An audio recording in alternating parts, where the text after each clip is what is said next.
We are now live, Barb. I'm not shouting like I normally do today because I'm actually in a bit of a public space. That story will be private between me and Barb. So, Barb, it's Saturday. I know. It is day 6. It is what we call the weekend, but you still think about business. Now's the really challenge of trying to, what are you going to do for your personal life this weekend? Get to recharge yourself. And what are you going to do to get done so when you walk in on Monday, you feel like you've accomplished your week and closed it out? Well, and again, I don't know how you do this, Barb, but you do seem to be able to line up these D-logs perfectly. Is that today, interestingly, is all about being present, and I think it's really important that to me, being present is also about balance and notice what you don't notice. And we did touch on yesterday about how all the D-logs layer into each other. So sometimes they might not instantly say this is going to reflect. What we are finding for most people is as they become more focused on the coaching, they start to see more. So being present does actually fit acutely well And today. you'll notice I have a different background today. So, I'm set up so that I don't have to go into the office, which helps me mentally to say, okay, yes, I am working, but I'm not in the office. I'm here at home. So I can go do a few things, come back, do it, work in a different way. So that maybe I'm spending a half an hour at the desk and then I'm doing a half an hour doing laundry. Yeah, and I also think a lot of people now work in a hybrid style, right? So, Yep. There is much more flexibility in the workplace since COVID.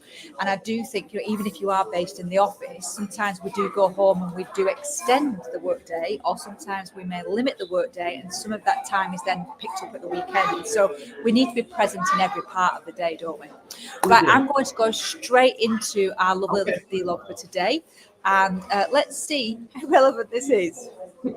This D-log is all about being present. Your ability to be present in any situation in your life. Here's a skill I'd like to share with you that's going to help you do that. It's called listening like your life depends on it. This skill requires us to be fully present in the moment, to totally listen to the other person that you're talking to. It is about not finishing somebody's sentences. It's not presuming or guessing what they might be wanting to say. It's giving them your undivided, rapt attention and being totally in that moment, waiting till they're done. Here are 2 examples where you often see this not quite working as it could. You may be with somebody you know really well and you have a state of high rapport. You've known them your whole life, for example. And maybe you're sat there and you're talking, you're fully engaged, and the other person is speaking, and you find yourself out of excitement wanting to say something and almost interrupt them. And the secret with listening like your life depends on it in this example is to not do that anymore, and is to give your full attention and let them finish their sentences and notice the benefits that brings. What about this other example? You're with a group of friends. Maybe you haven't seen each other for a while and you're all together. The energy again is high. Rapport is really, really strong. Everyone's excited. And have you ever been in a situation where someone is saying something and the other person overtalks them, and then somebody else overtalks them, and then worse still, sometimes you never go back to the original people saying the things they wanted to say something, and the moments get past. Ask yourself this question. In that situation, what would happen if you listened like your life depended on it? You gave the person the chance to say what it was they were wanting to say, and you became the person that was the most present in that moment, and you were fully listening, giving your best attention. As you go into this day, look for moments where you can listen like your life depends on it. You can stop finishing sentences for somebody. Stop interrupting them completely, and you can be totally in that moment and notice the benefits that are experienced, not just for you, but also for the other person also. And just like that, you've added. So I love this one about listening like your life depends on it, because it's one that we convince ourselves that we do. And we don't. As I'm listening to that, I have a group of friends. There's 5 of us that went to high school together. And when we get together, we do exactly what Dave was talking about. Yeah. and we lose the original conversation that was started. And then we actually then miss people out, or we miss their point of view, or somebody feels left out, and ultimately we do know that we all want to be heard. And I think in business, it's a real power tool to actually be able to listen to somebody. And I think as a business owner, if we're working with clients, we have got so much we want to share with that client that we then start over talking the client, or we give them a solution first. And I think it's a real power thing to be able to listen like your life dependent. There is another thing as well. There's a book called Stop Interrupting. It's by Nancy Klein. It's awesome. It's a brilliant book, but it's built around the premise of how often do I interrupt somebody? And it's a bit like you said right on day one, the delete the T, can and can't. When you start observing how often you interrupt somebody, it's unbelievable. So it's a great place to start. And I don't think it comes from a place of you're trying to cut them off. It just comes from the energy that's in the room sometimes. Like you said, you're trying to get the information out. But it is a tool that I have to use a lot because I tend to try to butt in or make a comment about something. So it is important to listen. Uh-oh, I think we might be stuck. I think Debbie is frozen right now, and I'm not sure if she can hear me.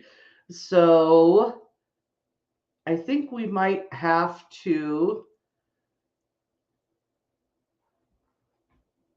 I am going to try to chat with her and let her know.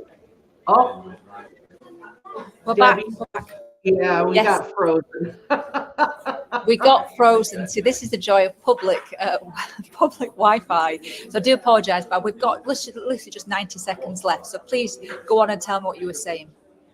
Well, what I was saying was I find, and technology sometimes hurts when you're in this, like a Zoom. I tend to interrupt people when I'm not trying to interrupt because I think they're done. So you really do have to wait that extra couple seconds to make sure that they are truly done. And I think that for our client or for clients, they do need to get out what they're really trying to get help with. And so we do need to really listen to what their issue is. Yeah, and I also think as the D-logs go on, there is lots of different tools and techniques of how do you get to kind of teach yourself more to listen like life depends on it, but also to be in that power of not assuming, because that's the next thing we do when we're not listening and we're not very present. What happens is, like, I'm sat in a coffee shop now. I could be, distracting myself everywhere, but actually I'm focused on here, hoping the technology keeps going. But it's so easy to be distracted and so easy to miss the point of somebody else and miss those moments. Eckhart Tolle always talks about we don't actually have the now ever again, this moment ever again. So if we actually miss those conversations or the little sentence, or even, I know Dave didn't share it in his example, but you have a conversation with somebody, you stop being present, so you're not listening like your life depends on it, and you miss a word, and it completely changes your response to that person. And they look at you like you're really odd, because it's like, well, why are they replying like that? Well, an email can be like that as well. You don't know the tone, you don't know how they are saying something to you. And I tend to react to email very badly at times. So I find I do have to really just read it as if there's no emotion in it and respond back appropriately.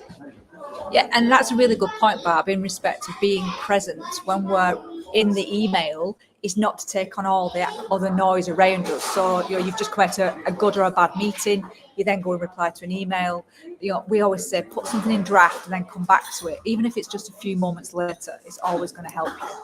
I do that a lot, especially if they're not pleasant emails. Yeah. I do put it to a draft, or I sometimes have somebody on my team read it and say, is this too much or is this not? And I think sometimes it's appropriate to have a strong email, but a lot of times it's not. So it gets misrepresented. I totally agree.